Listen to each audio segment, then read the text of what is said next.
আসসালামু আলাইকুম। সংবাদে আপনাদের সবাইকে স্বাগত জানাচ্ছি। আমি ফিরোজ তোহা। শুরুতেই আরবে কেবলস সংবাদ শিরোনাম। বাংলাদেশের সর্বশেষ গুরুত্বপূর্ণ আপডেট সংবাদে আপনাকে স্বাগত। শুরুতে সংবাদ শিরোনাম, পরে বিস্তারিত। শুরুতেই জানাবো, করোনা টিকার 22,000 কোটি টাকা আত্মসাৎ, শেখ হাসিনার উপদেষ্টা সালমান এফ রহমানের বিরুদ্ধে অনুসন্ধান শুরু। করোনা ভাইরাসের সময় টিকা কেনার নামে 22,000 কোটি টাকা আত্মসাতের অভিযোগে সাবেক ক্ষমতাচ্যুত শেখ হাসিনার উপদেষ্টা ও বেক্সিমকোর vice chairman Salman F Rahman সহ কয়েকজনের বিরুদ্ধে অনুসন্ধান শুরু করেছে দুর্নীতি দমন কমিশন দুদক। আজ দুদকের পরিচালক প্রতিরোধ মোহাম্মদ আক্তার হোসেন সাংবাদিকদের বিষয়টি নিশ্চিত করেছেন। এরপর জানাবো, পুলিশকে অবহেলা করে দেশ গড়া যাবে না বললেন প্রধান উপদেষ্টা। পুলিশকে অবহেলা করে বাংলাদেশ গড়া যাবে না বলে জানিয়েছেন অন্তর্বর্তীকালীন সরকারের প্রধান উপদেষ্টা অধ্যাপক ড মোহাম্মদ ইউনূস। আর সোমবার 17 মার্চ তেজগাঁও নিজ কার্যালয়ে 127 জন পুলিশের কর্মকর্তাদের সঙ্গে বৈঠকে এমনটা জানিয়েছেন তিনি। এদিকে বাংলাদেশের পরিস্থিতি নিয়ে এনডিটিভির সঙ্গে সাক্ষাৎকারে যা বলেন মার্কিন গোয়েন্দা সংস্থার প্রধান। বাংলাদেশের বর্তমান পরিস্থিতির উপর গভীর নজর রাখছে যুক্তরাষ্ট্র। ভারতীয় সংবাদ মাধ্যম এনডিটিভিকে সোমবার 17 মার্চ এক সাক্ষাৎকারে মার্কিন গোয়েন্দা বাহিনীর প্রধান তুলসী গ্যাবট এসব কথা বলেছেন। এবারে জানাবো, নারী শিশু নির্যাতন দমন আইন সংশোধনের নীতিগত সিদ্ধান্ত নিয়েছে সরকার বলেন আইন উপদেষ্টা। নারী ও শিশু নির্যাতন দমন আইনের সংশোধনীর ব্যাপারে সরকারের নীতিগত সিদ্ধান্ত নিয়েছে বলে জানিয়েছেন আইন উপদেষ্টা ড আসিফ নজরুল। সোমবার 17 মার্চ রাজধানীর বেলি রোডে ফরেন সার্ভিস একাডেমিতে আয়োজিত এক প্রেস ব্রিফিংয়ে সব কথা জানান তিনি। এদিকে জুলাই অভ্যুত্থানে হামলা, অভিযুক্ত ঢাবির 128 জন শিক্ষার্থী বহিষ্কার। 15 জুলাই থেকে 5 আগস্ট পর্যন্ত ছাত্র জনতার অভ্যুত্থানে আন্দোলনকারীদের উপর হামলায় জড়িত ঢাকা বিশ্ববিদ্যালয়ের 128 জন শিক্ষার্থীকে বহিষ্কার করেছে বিশ্ববিদ্যালয় প্রশাসন। জুলাই গণ অভ্যুত্থানের সময় হামলা সংক্রান্ত তথ্য অনুসন্ধান কমিটির প্রতিবেদনের আলোকে এই সিদ্ধান্ত নেওয়া হয়েছে। সোমবার 17 মার্চ বিশ্ববিদ্যালয় সিন্ডিকেট সভায় এই সিদ্ধান্ত গ্রহণ করা হয়েছে বলে জানিয়েছেন উপাচার্য অধ্যাপক ড নিয়াজ আহমেদ খান। এবং সর্বশেষ জানাবো, বিয়ে করেছেন সমন্বয়ক তালাত মাহমুদ রাফি। বিয়ে করেছেন বৈষম্য বিরোধী ছাত্র আন্দোলন চট্টগ্রামের সমন্বয়ক খান তালাত মাহমুদ রাফি। সোমবার 17 মার্চ তিনি তার ফেসবুক স্ট্যাটাসে সব তথ্য জানিয়েছেন। প্রিয় দর্শক, এতক্ষণ শুনছিলেন সংবাদ শিরোনাম, এবারে বিস্তারিত। তবে তার আগে বন্ধুরা, অনুরোধ থাকবে এই সংবাদটিতে একটি লাইক দিন। এই চ্যানেলে আপনি নতুন হয়ে থাকলে আমাদের সংবাদটি দেখতে দেখতে চ্যানেলটি সাবস্ক্রাইব করে রাখুন। কমেন্ট করে বন্ধুরা আপনার মূল্যবান মতামত জানিয়ে দিন আপনি বিশ্বের কোন দেশ থেকে বা বাংলাদেশের কোন স্থান থেকে আমাদের সংবাদটি দেখছেন এবং শুনছেন। এবারে বিস্তারিত।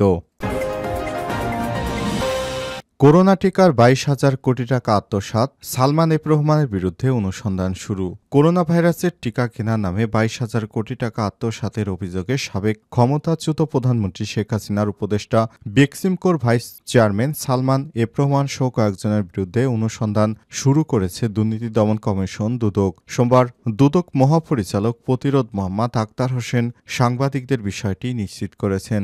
দুদক মহাপরিচালক বলেন, ভারত থেকে আমদানি করা অক্সফোর্ড অ্যাস্ট্রাজেনেকার কোভিড-19 টিকা বিতরণের খরচ দেখানো হয়েছে 40,000 কোটি টাকা, কিন্তু প্রকৃতপক্ষে খরচ হয়েছে 18,000 কোটি টাকা। বাকি 22,000 কোটি টাকা আত্মসাৎ করেছে সালমান এফ রহমান এবং তার সিন্ডিকেটের সদস্যরা। অভিযোগটি আমলে নিয়ে অনুসন্ধান শুরু করেছে দুদক। দুদক জানায়, করোনা ভাইরাসের টিকাকে কেন্দ্র করে ক্ষমতাচ্যুত সাবেক প্রধানমন্ত্রী শেখ হাসিনার বেসরকারি শিল্প বিনিয়োগ বিষয়ক উপদেষ্টা সালমান এফ রহমান এবং সাবেক স্বাস্থ্যমন্ত্রী জাহিদ মালিকের নেতৃত্বে গড়ে উঠেছিল একটি সিন্ডিকেটে আরও ছিলেন তৎকালীন স্বাস্থ্য সচিব লোকমান হোসেন, বাংলাদেশের চিকিৎসা গবেষণা পরিষদ বিএসআরসির চেয়ারম্যান মোদাচ্ছের আলী এবং প্রধানমন্ত্রীর সাবেক মুখ্য সচিব আহমেদ কায়কাউস। এই সিন্ডিকেটের শক্তির বলয়ে আটকে যায় দেশের আবিষ্কৃত টিকা বঙ্গভ্যাক্স।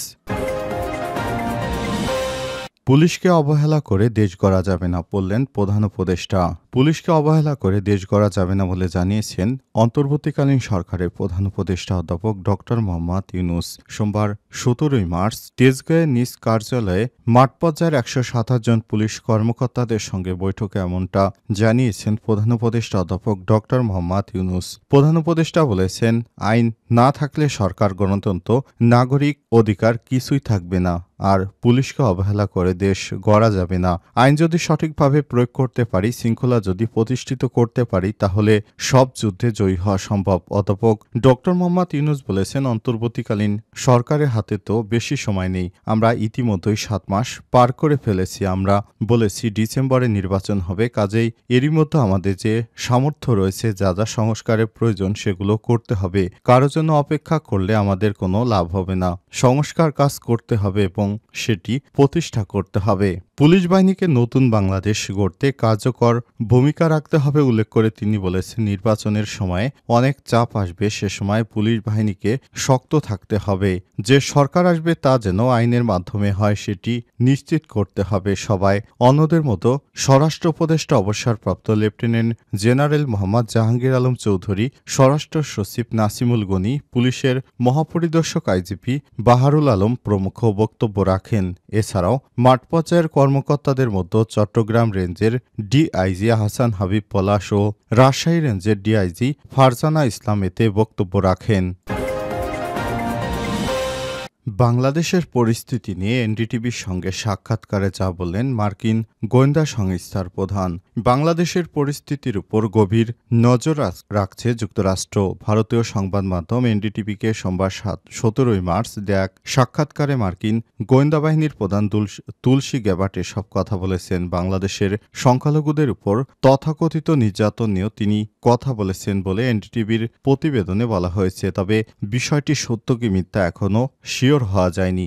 গ্যাবার্ট বলেছেন, ট্রাম্প প্রশাসন বিশ্বব্যাপী ইসলামিক সন্ত্রাসবাদ রুখতে প্রতিশ্রুতিবদ্ধ এবং তিনি সেদিকেই মনোযোগী। এনডিটিভির ওয়ার্ল্ডকে দেয়া বিশেষ এক সাক্ষাৎকারে তুলসী গ্যাবার্ট আরও বলেছেন, অপ্রত্যাশিতভাবে দীর্ঘ সময় ধরে সংখ্যালঘুদের উপর, বিশেষ করে হিন্দু, বৌদ্ধ, খ্রিস্টান সহ অন্যান্যদের উপর নির্যাতনের বিষয়ে যুক্তরাষ্ট্র সরকার, প্রেসিডেন্ট ট্রাম্প এবং প্রশাসন গভীরভাবে উদ্বেগ জানিয়ে আসছে। মার্কিন গোয়েন্দা সংস্থা প্রধান বলেছেন, বাংলাদেশের অন্তর্বর্তীকালীন সরকারের সঙ্গে প্রেসিডেন্ট ডোনাল্ড ট্রাম্পের নতুন মন্ত্রিসভা আলোচনা শুরু করেছে। এরই মধ্যে আমরা বিষয়টি সতর্ক অবস্থানে রয়েছি। গ্যাবার্ট আরও বলেছেন, প্রেসিডেন্ট ট্রাম্প ইসলাম সন্ত্রাসবাদ উত্থানের পেছনে যে মতাদর্শ কাজ করছে তা চিহ্নিত করতে কাজ করছেন এবং এর সঙ্গে যুক্ত তাদেরকে প্রতিহত করতে তিনি বদ্ধপরিকর। এনডিটিভির প্রতিবেদনে আরও বলা হয়েছে, গ্যাবার্ট তার সাক্ষাৎকারে বাংলাদেশের ধর্মীয় সহিংসতা এবং নির্যাতন নিয়ে উদ্বেগের পাশাপাশি গত ২ মাস ধরে পাকিস্তানের গোয়েন্দা বাহিনী এআই এর সঙ্গে বাংলাদেশের সম্পর্ক স্থাপনের বিষয়ে সতর্ক রয়েছেন বলে জানান। নারী শিশু নির্যাতন দমন আইন সংশোধনের নীতিগত সিদ্ধান্ত বলেন আইন উপদেষ্টা। নারী ও শিশু নির্যাতন দমন আইনের সংশোধনীর ব্যাপারে সরকার নীতিগত সিদ্ধান্ত নিয়েছে বলে জানিয়েছেন আইন উপদেষ্টা ড আসিফ নজরুল। সোমবার ১৭ মার্চ রাজধানীর বেইলি রোডে এসব কথা বলেছেন তিনি। অধ্যাপক ড মোহাম্মদ ইউনূসের সভাপতিত্বে এক বিশেষ সভায় সিদ্ধান্ত নেওয়া হয়েছে, যেখানে এই আইনের ব্যাপারে নীতিগত সিদ্ধান্ত গ্রহণ করা হয়েছে। ফরেন সার্ভিস একাডেমিতে আয়োজিত এক প্রেস ব্রিফে সব কথা জানান আইন উপদেষ্টা। সংশোধিত আইনে ভিকটিমকে ক্ষতিপূরণ দেওয়ার বিধান রাখা হয়েছে বলেও জানান তিনি। এ আইনে বিচার ও তদন্তের সময় কমিয়ে নেওয়া হচ্ছে। আইন উপদেষ্টা ড আসিফ নজরুল বলেন, শিশু ধর্ষণ মামলায় আলাদাভাবে বিচার করার জন্য বিশেষ ট্রাইব্যুনালের বিধান রাখা হয়েছে। এ বিষয়ে সবাই নীতিগতভাবে সম্মত হয়েছে। বিয়ের প্রলোভন দেখিয়ে সম্মতি নিয়ে প্রতারণামূলকভাবে ধর্ষণ একটা আলাদা অপরাধ। সম্মতি ব্যতীত যে ধর্ষণ সেটার বিচার এবং তদন্তের সময় কমানো হয়েছে। যে কোনো ধর্ষণ হলে আমরা এই আইনের আওতায় আনছি। ডিএনএ রিপোর্টের জন্য অনেক মামলা বছরের পর বছর পড়ে থাকে। তিনি আরও বলেন, আমরা এই আইনের বিধান করেছি ডিএনএ রিপোর্ট ছাড়াই। আদালত যদি মনে করে মেডিকেল সার্টিফিকেট এবং পারিপার্শ্বিক স্বার্থের ভিত্তিতে বিচার সম্ভব, তাহলে ডিএনএ রিপোর্ট ছাড়াই আদালত বিচার করতে পারবে। ধর্ষণের উদ্দেশ্যে যদি গুরুতর আহত করা হয়, সেটারও গুরুতর শাস্তির ব্যবস্থা রাখা হয়েছে।